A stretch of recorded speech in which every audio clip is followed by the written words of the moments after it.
Und woran erkennt ihr euch? An diesem Klassiker. Ich glaube, ich gehe dann besser mal. Warte! Lass das! Ich will das nicht! Isabel, guck doch mal.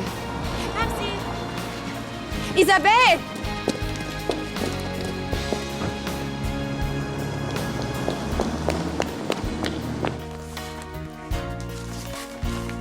Verzeihen Sie, wenn ich Sie anspreche, aber Sie sind die einzige Dame in diesem Raum mit einem Westfalen-Anzeiger. Könnte es sein, dass wir verabredet sind?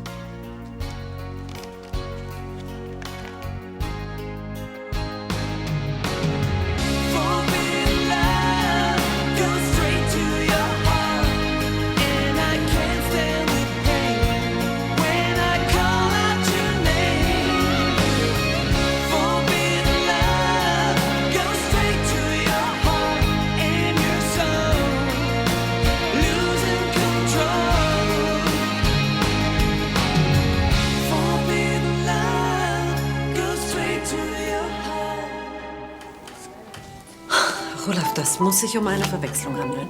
Das denke ich nicht. Herr Ober, 2 Gläser Champagner, bitte. Zweifellos, Sie sind attraktiv, intelligent, erfolgreich. Da bin ich jedoch richtig. Ja gut, Sie haben mich überzeugt. Das muss doch nicht jeder hier mitkriegen. Bitte setzen Sie sich.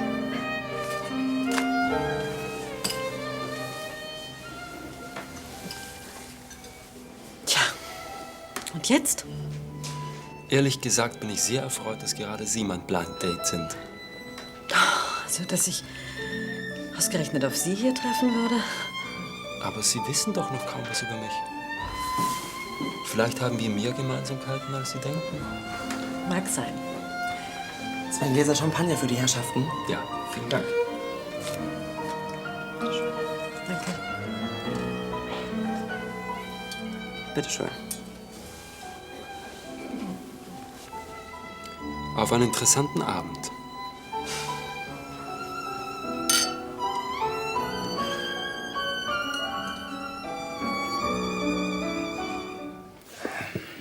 Daniel sagt uns Bescheid, wenn Isabel ins No Limits kommt. Hoffentlich ist sie nicht direkt wieder weggefahren. Ach, das glaube ich nicht. Wenigstens wissen wir jetzt, dass sie sich nichts angetan hat. Ich habe alles stehen und liegen lassen. War sie schon da? Nein, hier war sie noch nicht. In der Kneipe auch nicht. Die Hauptsache ist doch, dass wir sie überhaupt gesehen haben. Ja. Du kannst dir gar nicht vorstellen, wie froh ich bin. Frag mich mal. Mir ist so ein Brocken vom Herzen gefallen. Aber seid ihr wirklich sicher, dass es auch Isabel war? Zuerst dachte ich, ich traue meinen Augen nicht. Aber Simon hat sie auch gesehen und sofort erkannt. Ja, Jule hat noch nach ihr gerufen, aber scheinbar hat Isabel nichts gehört und ist in ein Taxi gestiegen. Am liebsten hätte ich sie sofort in den Arm genommen und ihr gesagt, dass jetzt wieder alles in Ordnung kommt. Besser spät als nie. Ich weiß, dass ich mich blöd benommen habe. Aber ich hoffe, ich bekomme jetzt die Möglichkeit, alles wieder gut zu machen.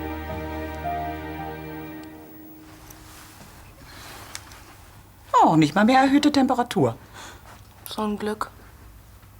Und trotzdem geht's dir nicht gut? Vielleicht ist es auch das lange Liegen, das dich schlapp macht. Anne und ich, wir wollen in eine Ausstellung. Hast du nicht Lust, uns zu begleiten? Na, ich glaube, ich brauche ein bisschen Ruhe. Sag mal, kann es sein, dass es noch einen anderen Grund dafür gibt, dass du dich nicht so gut fühlst? Wie kommst du denn darauf? Mann, sonst geht's mir gut. Ich wollte damit nur sagen, falls dich etwas bedrückt, ich bin eine gute Zuhörerin. Das weiß ich doch. Für die Dame ein Champagner-Cocktail mit viel Champagner. Und ich nehme noch mal diesen Planters-Cocktail, alkoholfrei. Kommt sofort. Raten Sie mal, was ich gerade entdeckt habe. Die Tanzfläche weiter hinten. Oh, schade. Woher wissen Sie das? Ich war schon ein paar Mal hier. Immer wenn ich Lust zum Tanzen habe. Nur leider fehlte mir meistens die richtige Partnerin. Also ich muss zugeben, wir haben heute Abend schon ziemlich viele Gemeinsamkeiten entdeckt. Sonst wären wir auch nicht von der Partnervermittlung füreinander ausgewählt worden. Computer sind schließlich unbestechlich. Aber es ist doch komisch. Wir teilen den Musikgeschmack, Sie lesen meine Lieblingsbücher. Und ich interessiere mich für Kunst. Wie Sie. Wobei ich Ihnen natürlich auf dem Gebiet nicht das Wasser reichen kann. Naja, dafür bin ich in Rechtsdingen ohne einen guten Anwalt aufgeschmissen. Offen gestanden hätte ich es gar nicht zu hoffen gewagt, dass Sie auch auf eine Partneragentur zurückgreifen. Ich meine, eine Frau wie Sie. Oh, danke für die Blumen. Aber Sie haben sich ja auch vermitteln lassen. Ja, das stimmt. Und wie viele Dates haben Sie schon von der Agentur bekommen? Sie sind die Nummer 1. Und ich hoffe, Sie enttäuschen mich nicht. Darf ich jetzt bitten, mein Herr?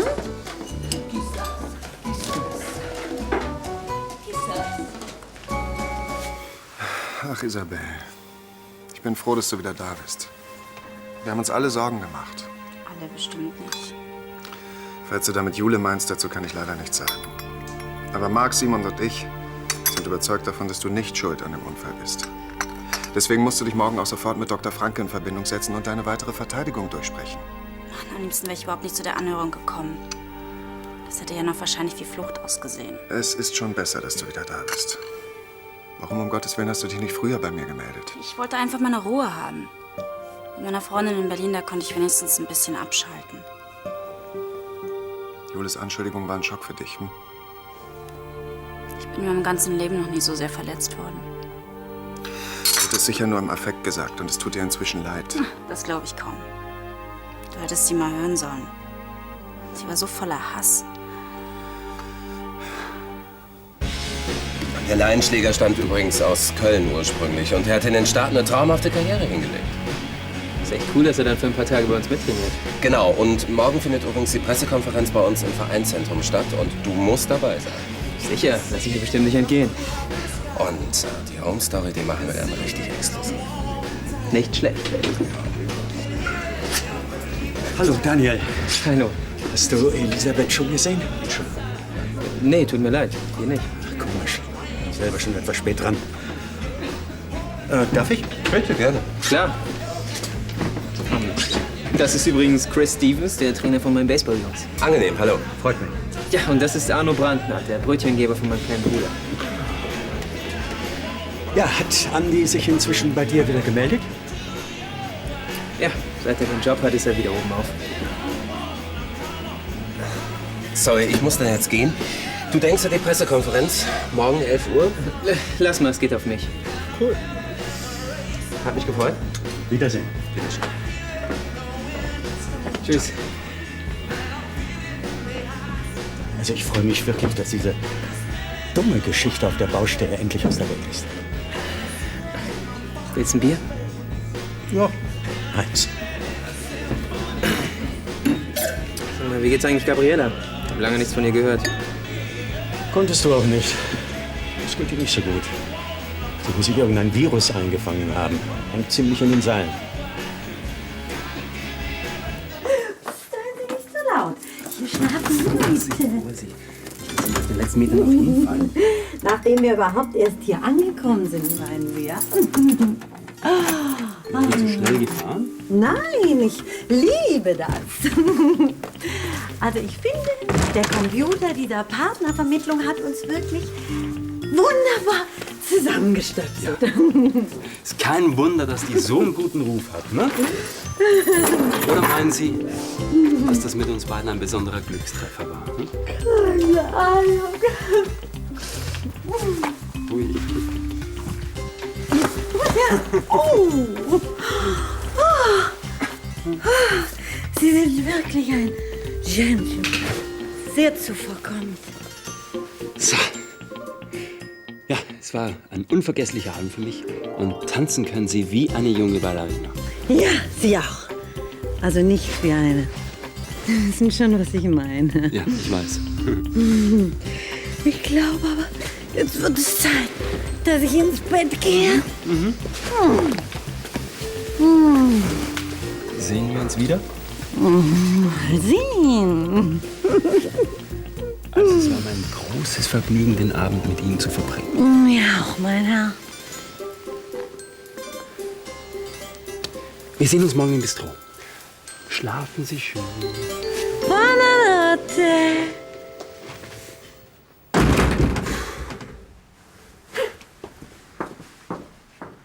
Oh, entschuldige. Hallo, Daniel. Hallo. Für die Ausstellung ist es jetzt schon zu spät, oder? Nicht schlimm. Daniel hat mich sehr nett unterhalten. Oh, danke schön. Bringst du uns 2 Weine nach vorne? Ja. Weißt du, ich wollte nach der Arbeit noch mal nach Gabriela schauen. Und dann war es plötzlich schon zu spät.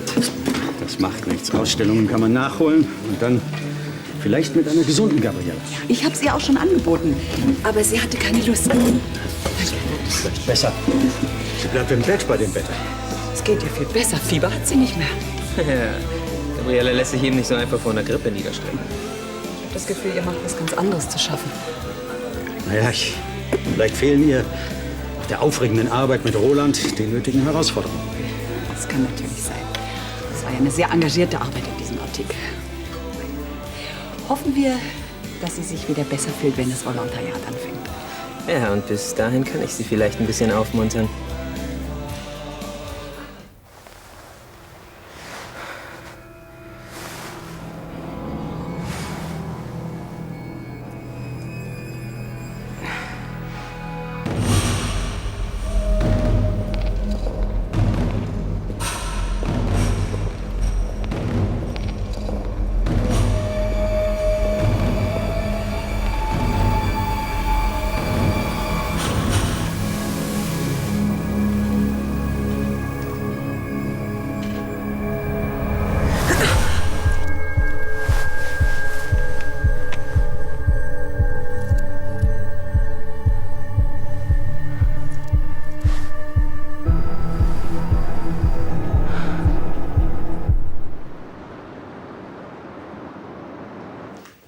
Guten Morgen.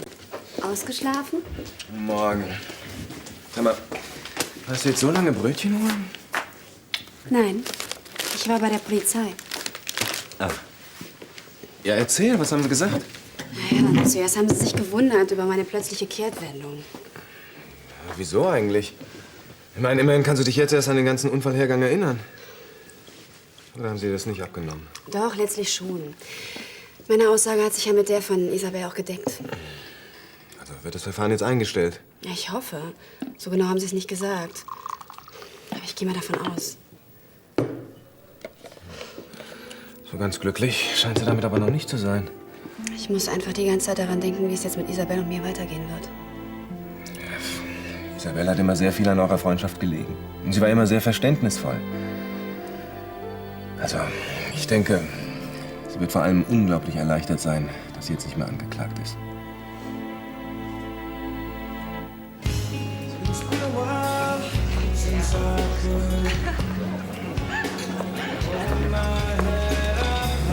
Morgen.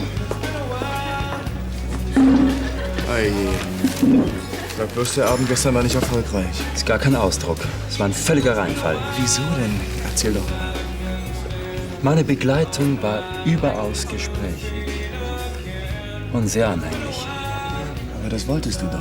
Ja, nur leider war sie Mitte 70, völlig mittellos und suchte selbst insolventen Herrn. Ach du Schande.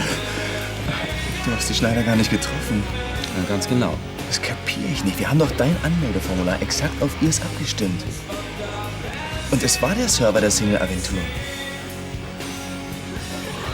Du veralberst mich.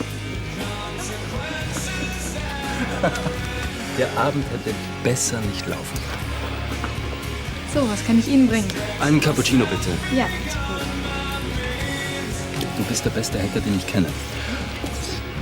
Und wenn ich erst mal bei der Schneider gelandet bin, dann bin ich auch bald wieder flüssig. Erzähl doch mal, wie war sie denn? Kamen mir diese ganzen Gemeinsamkeiten nicht komisch vor? Nein, sie war überhaupt nicht misstrauisch. Aber erst habe ich sie mal gut abgefüllt, um sie etwas lockerer zu machen. So, wie locker wurde sie denn? Nicht, was du denkst. Ich bin ein Gentleman. Bitte schön. Okay. Du hast nicht mit ihr... Immer mit der Ruhe. Aber das wäre doch die Chance gewesen. Du willst doch an ihre Kohle. Ja, natürlich. Aber dazu werde ich mich im Gegenteil etwas rar machen. Du meinst, das wirkt? Ja. Denn sie wird diesen unvergesslichen Abend bald wiederholen wollen.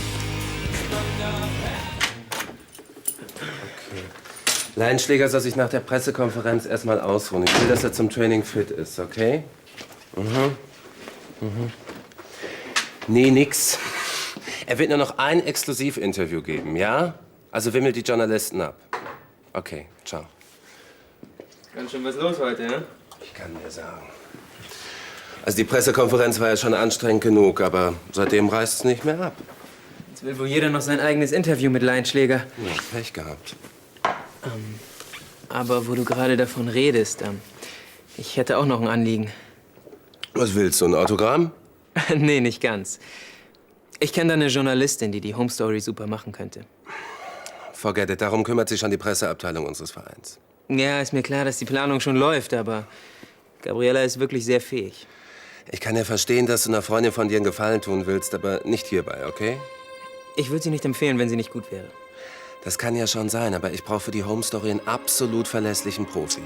Ja, genau deswegen habe ich an Gabriella gedacht. Hast du zufällig den großen Artikel über Doping im Sport gelesen? Dieser Artikel, aufgrund dessen dieser Lettmann aufgeflogen ist? Yep. Den hat Gabriella zusammen mit Roland Hansen recherchiert und verfasst. Respekt. Das konnte ich natürlich nicht wissen. Der Artikel war brillant. Ja. Und genau deswegen denke ich, dass Gabriella die Richtige wäre. Ich bin mir noch nicht sicher. Schauen wir mal. Hast du sie denn schon gefragt, ob sie Zeit und Lust dazu hätte? Das ist keine Frage. Sie wird ausflippen vor Begeisterung. Aha. Oh no. Ja? Angelo, ich nehme das Fitnessfrühstück mit allem Drum und Dran. Sehr gern. Und Sie, Chefin? Oh, gar nichts für mich. Bringen Sie mir bitte eine Kopfschmerztablette. Oh, in solchen Fällen empfehle ich La Bomba. Angelo, sehe ich so aus, als wenn ich jetzt einen Cocktail vertragen könnte? Der hilft ideal bei Verstimmungen dieser Art. Wasser, Kopfwehtablette und Limonensaft. Na, das klingt ja gar nicht so schlecht. Der Abend scheint ja sehr lang und sehr feuchtfröhlich gewesen zu sein. Kann man so sagen. Das Date war also ein Erfolg. Wie sah er aus? Wie Lukas Roloff. Im Ernst? Da gibt's auch Schlimmeres. Um genau zu sein, mein Date war Lukas Roloff. Was? Das gibt's doch gar nicht. Lukas Roloff ist auch in dieser Agentur? Muss wohl. Und der Computer hat uns beide füreinander ausgesucht. Charlie, da warst du bestimmt sehr enttäuscht. Ja, es war mir vor allen Dingen furchtbar peinlich, dass gerade wir aufeinandertreffen. Aber dann war es doch noch ganz nett. Aber wie kommt denn die Agentur dazu, gerade euch beide zusammenzubringen? Ich weiß nicht, aber ich erinnere mich, dass wir die eine oder andere Gemeinsamkeit entdeckt haben. Ach ja?